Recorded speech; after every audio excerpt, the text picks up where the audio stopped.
Hello everybody, it's Bev Lewis, recording for Group 3. The questions posed to Group 3 this week begin by asking what kinds of pollution create hazards where we live.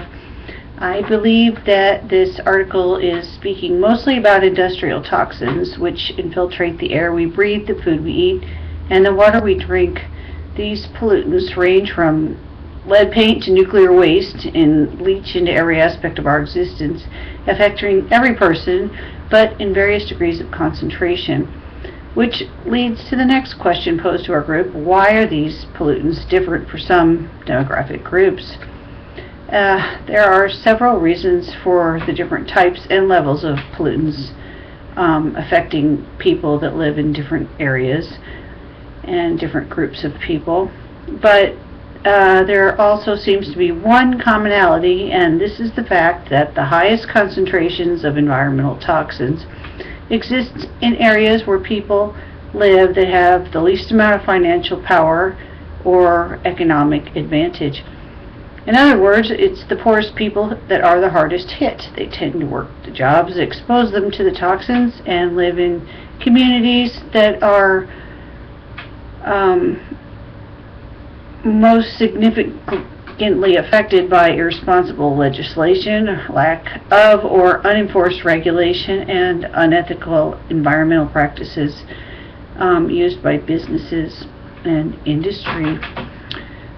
So it's no small wonder that a minority, men being 50% more likely to have diseases related to industrial toxins, it's not exactly a mystery. These are the people who live, work, and play in areas that are exposed to the highest levels of some of the worst kinds of industrial poisons.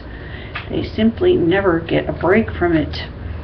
The article talks about some of the ways that elected officials avoid taking action to change legislation, and this permits the perpetuation of this inequity of environmental toxicity. And it's not just in the U.S., but it's all over the world. For example, the article cites the fact that countries that have factories that rank the worst in environmental offenders are countries where the people of color comprise more than twice the percentage of the population. The theme of this article is well summarized in this excerpt, which I'm going to read because I believe it summarizes the parameter of the human factor of environmental injustice, and I think it's significant. Whether the result of overt or covert racism, putting economic profits over the health of people, or benign neglect, this disproportionate risk can and does lead to disastrous results. And injustice exists even if it's merely a coincidence that the food, the air, the water that people of color and those who are poor consume is more contaminated. Non-white workers are 50% more likely to be exposed to hazards in the workplace. Hazardous waste facilities are located disproportionately in communities where people of color and poor people live. A society that allows such a pattern of coincidences to persist has failed to equally protect its citizens. This failure itself constitutes environmental injustice. And this is depressing in its reality, and it leads to the next question, which has a theoretical but perhaps more positive answer. According to Bookchin, what is an ecological society? And the answer, according to Bookchin, is that it's a utopic vision of a society that is put forth for us to consider, that we might find a way to redeem ourselves by looking at what he calls pre-literate societies, and such as the Native Americans and the Eskimos, whose social structure was one of interdependence and on one another and upon the natural environment.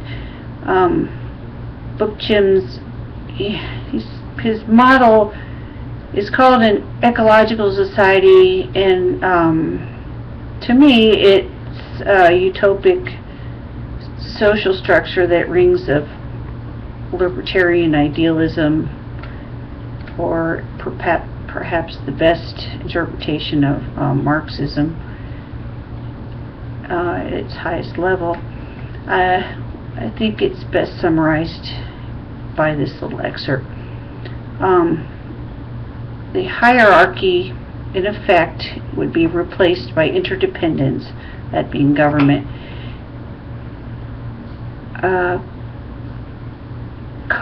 Consociation would imply the existence of an organic core that meets the deeply felt biological needs for care, cooperation, security, and love.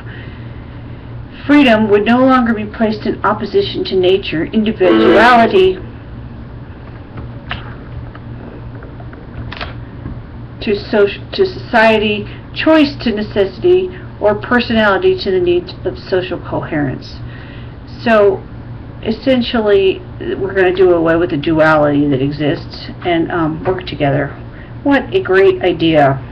I like this ecological society. Sign me up.